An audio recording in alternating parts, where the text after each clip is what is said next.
In this vast outbreak of perfection's law, imposing its fixity on the flux of things, he saw a hierarchy of lucent planes and fiefed to this highest kingdom of God's state, attuning to one truth their own right rule, each housed the gladness of a bright degree, alone in beauty, perfect in self-kind, an image cast by one deep truth's absolute, married to all in happy difference.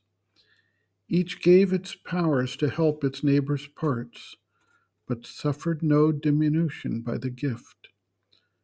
Profiteers of a mystic interchange, they grew by what they took and what they gave. All others they felt as their own complements, one in the might and joy of multitude, even in the poise where oneness draws apart, to feel the rapture of its separate selves, the soul in its solitude yearn towards the all, and the many turn to look back at the one, and all revealing, all creating bliss, seeking for forms to manifest truths divine, aligned in their significant mystery, the gleams of the symbols of the ineffable, blazoned like hues upon a colorless air, on the white purity of the witness soul. These hues were the very prism of the Supreme, his beauty, power, delight, creation's cause. A vast truth consciousness took up these signs to pass them on to some divine child heart that looked on them with laughter and delight, and joyed in these transcendent images, living and real as the truths they house. The Spirit's white neutrality became a playground of miracles, a rendezvous for the secret powers of a mystic timelessness. It made of space a marvel house of God. It poured through time its works of ageless might. Unveiled, seen as a luring, rapturous face, the wonder and beauty of its love and force. The eternal goddess moved in her cosmic house, sporting with God as a mother with her child. To him, the universe was her bosom of love. His toys were the immortal verities. All here self lost had there its divine place. The powers that here betray our hearts and err were there, sovereign in truth, perfect in joy, masters in a creation without flaw, possessors of their own infinitude. Their mind, a splendid sun of vision's rays, shaped substance by the glory of its thoughts, and moved amidst the grandeur of its dreams.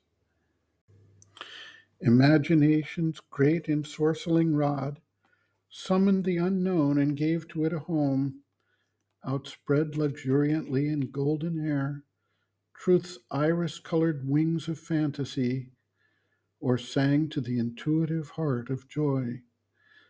Wonder's dream notes that bring the real close, its power that makes the unknowable near and true. In the temple of the ideal shrined the One.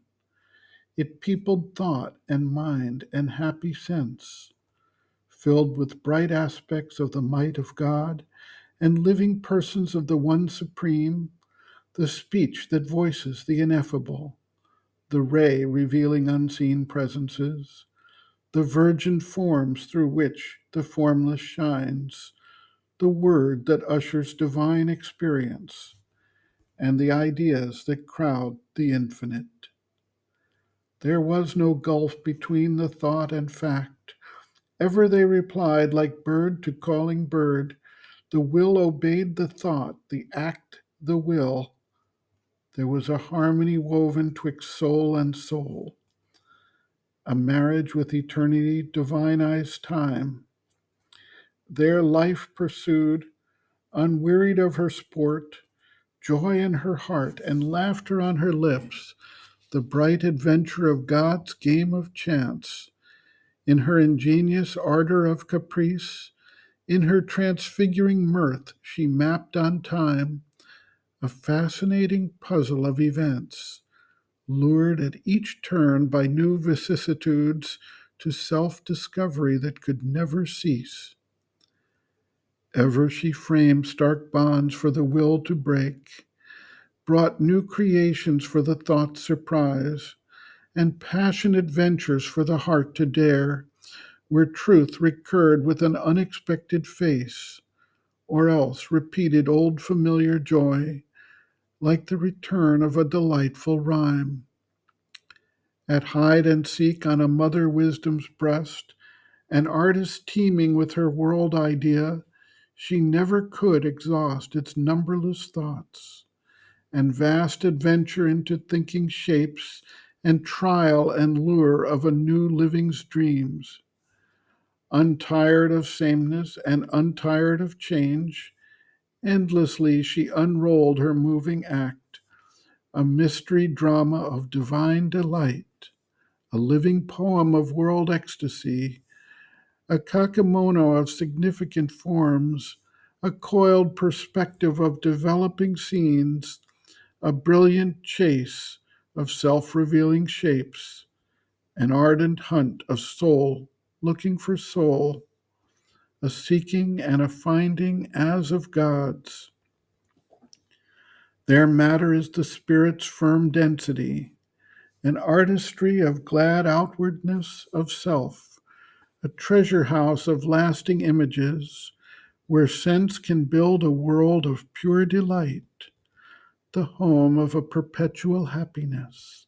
It lodged the hours as in a pleasant inn. The senses there were outlets of the soul. Even the youngest child thought of the mind incarnated some touch of highest things. Their substance was a resonant harp of self, a net for the constant lightnings of the spirit, a magnet power of love's intensity, whose yearning throb and adoration's cry drew God's approaches close, sweet, wonderful. Its solidity was a mass of heavenly make. Its fixity and sweet permanence of charm made a bright pedestal for felicity. Its bodies woven by a divine sense prolonged the nearness of soul's clasp with soul. Its warm play of external sight and touch reflected the glow and thrill of the heart's joy, mind's climbing brilliant thoughts, the spirit's bliss. Life's rapture kept forever its flame and cry. All that now passes lived immortal there, in the proud beauty and fine harmony of matter plastic to spiritual light. Its ordered hours proclaimed the eternal law. Vision reposed on a safety of deathless forms. Time was eternity's transparent robe. An architect hewing out self's living rock, phenomenon built reality's summer house on the beaches of the sea of infinity.